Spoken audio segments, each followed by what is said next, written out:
Greetings and welcome to newszimbabwe.com news. I am Makanaka Masenyama. Stories making the headlines.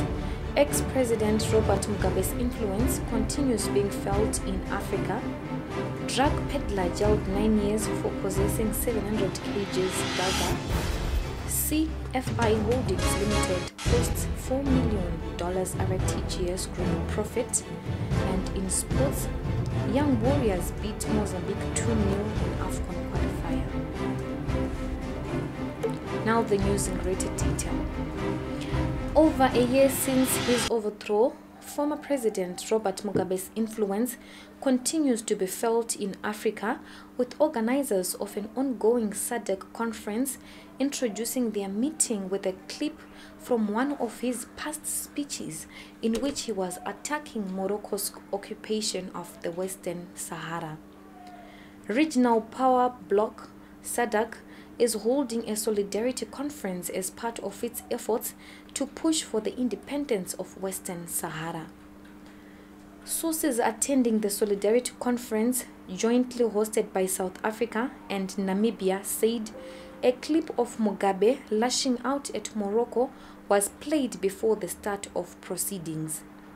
Mugabe was forced to exit his job of 37 years in a November 2017 military coup engineered by his former deputy and now state president Emmerson Mnangagwa. He was seen as a liability in his homeland, but was an iconic figure among Africans for his fearless stand against alleged Western hegemonic tendencies in Africa.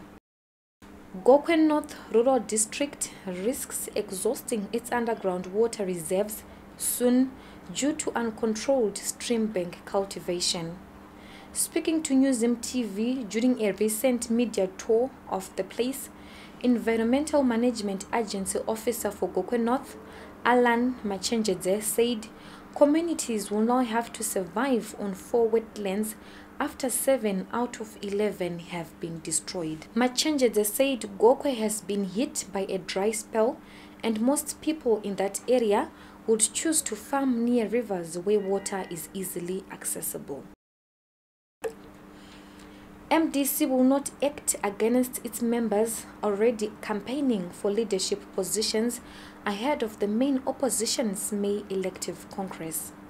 This was said by Party Secretary General Douglas Monzora in an exclusive interview with Zim TV on Tuesday.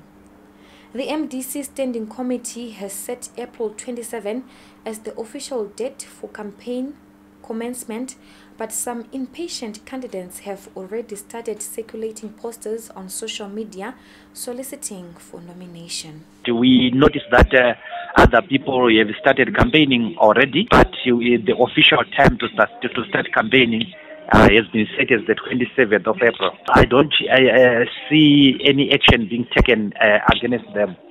In the courts, a Harare drug peddler will spend the next 9 years behind bars after he was convicted and jailed for possession of dagger weighing over 700 kgs and worth $49,000 RTGS.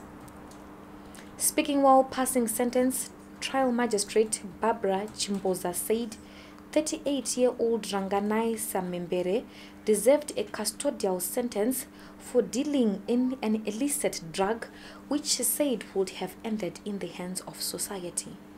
The drugs will be destroyed by the state.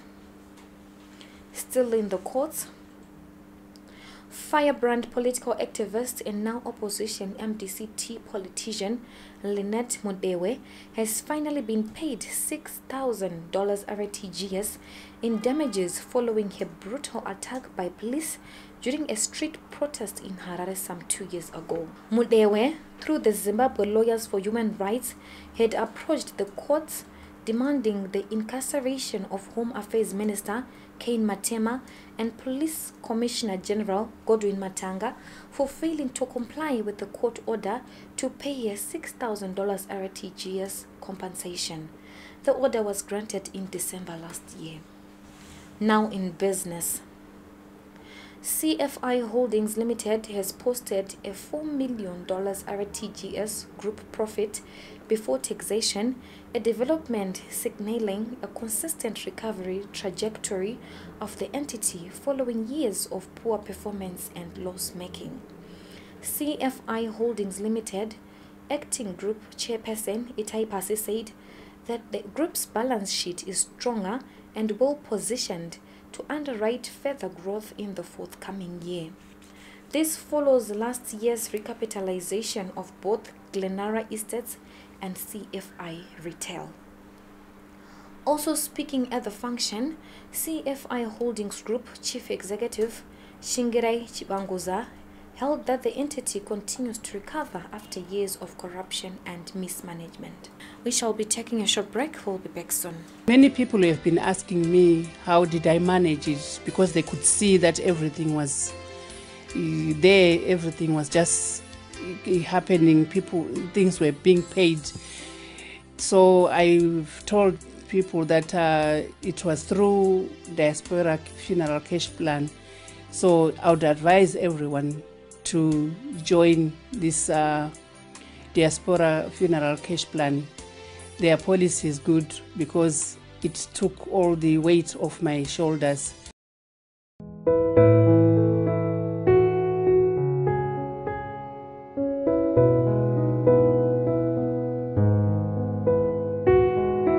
We end with sports. The Young Warriors beat Mozambique by 2-0 to merge with a 2-0 aggregate scoreline in an African Under-23 Nations Cup first round second leg match at the National Sports Stadium Tuesday afternoon. The Young Warriors will now meet either South Africa or Angola in the decisive round of the qualifiers for a place at the 8-team Under-23 AFCON scheduled for Egypt in November. Tondera Nderea's men followed in the footsteps of their seniors, who on Sunday beat Congo Brazzaville to progress to the 2019 AFCON finals in Egypt. Still on football, the 2019 Kasolaga Premier Soccer League season kicks off this Friday with only 9 stadiums throughout the country cleared to host top-flight football. Other stadiums have been condemned and deemed unfit for use for Premiership games.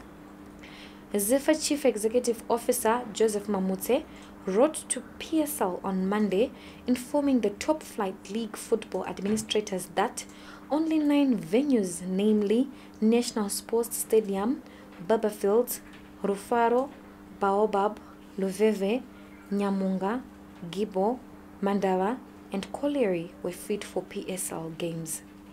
An initial inspection of the state of stadiums in the country by the ZIFA First Instance Board revealed that Ascot, Sakuba, Trojan Mine and White City stadiums will not be allowed to host PSL matches. To end this news bulletin, here are the headlines once more.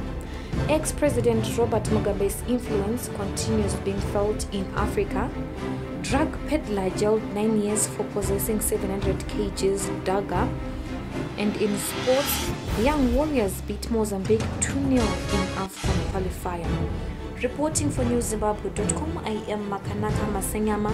For these and more stories, do visit our website www.newszimbabwe.com and our YouTube channel, Zim TV.